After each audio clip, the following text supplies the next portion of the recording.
my next video, I'd like to do one on some camera settings and some shortcuts in camera settings. And I'm using my Samsung S25 Ultra. So let's just dig right in here. Some of these are ones people may know of, you may not know of them, but they're just certain little hacks, not really hacks, but certain little things to make taking photos and getting better photos, and just some of the things. Of course, you could go on and on and on for hours on all the different camera settings on the Samsung device, but these are just a couple that I found over the last few days that I thought I'd make a video on. So let's go into, well, we'll do this. We'll go into the camera, and then I have a bottle of mouthwash as my item to record here. So what we want to do is we want to do the 4 dots in the bottom right. That's going to be your settings, and then the cogwheel.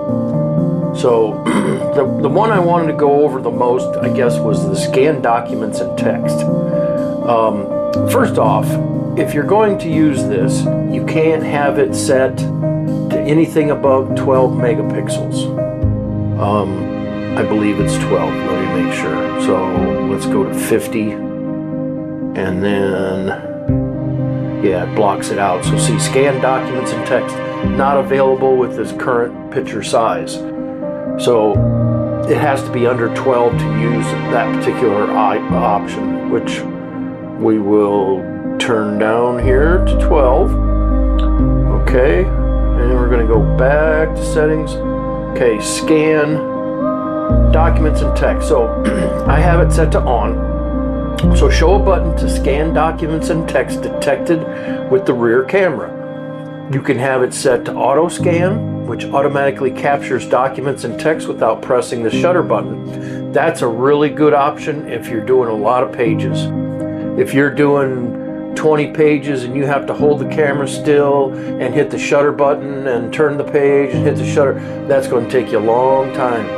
Trust me, I've tried it. So you want this if you're going to plan on doing several photos of several different pages of things, auto scan. So I just figured I'd leave it on anyway. So remove unwanted objects, automatically remove fingers and other unwanted objects from the frame when scanning documents. That's a pretty neat feature. So let's go ahead and scan QR codes. That's another one that is basically like scanning documents and text. So you don't, on the Android, you don't need a separate QR code scanner app, whatever, if you have that set to on. So let's go ahead and go back into the camera, and I'm going to back up, and it should get me, it's doing it because I'm recording the screen. Darn. So if I didn't record the screen, it would automatically take an outline of that, and then I could use, of course, my text, my T button there, and I can see it gets the text now, and then scan. So you can do it that way, but it's not auto selecting like I wanted to show you because I'm recording the screen. So, but anyway, that's one of the features. Then of course, putting a finger or something, I'm not sure how that's going to work with this. Okay, here we go. See, there we go. It did select it. So you saw it auto select. So that was neat. I don't know why it did it when I put my finger there, and then there we go. And then there you can download it. You can move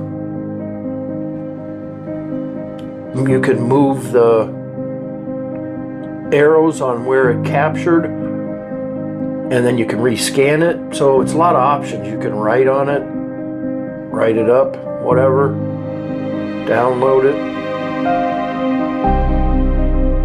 So it gives you a lot of little options to do when you're doing this. So let's see what else we can look at here in this. So let's go back to our settings.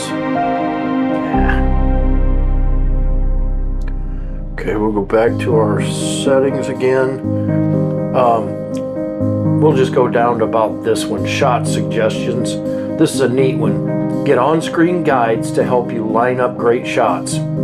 So we're going to go back to our camera, and it won't.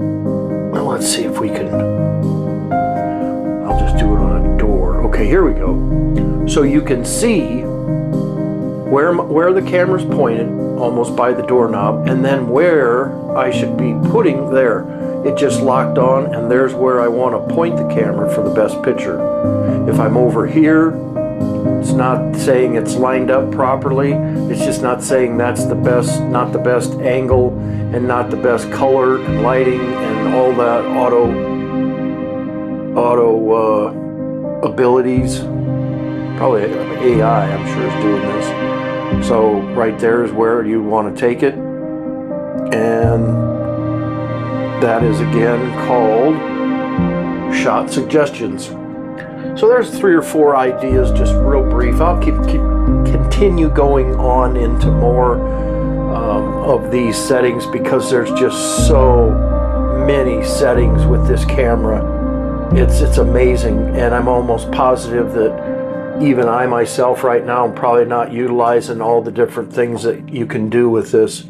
So it's really a revolutionary camera that blows away anything on the market that I'm concerned with right now. So I hope you found my video to be helpful. Thank you for being here. Please click like and subscribe to my channel. Leave me a comment down below. Thank you for your time, and until next time, I'm out.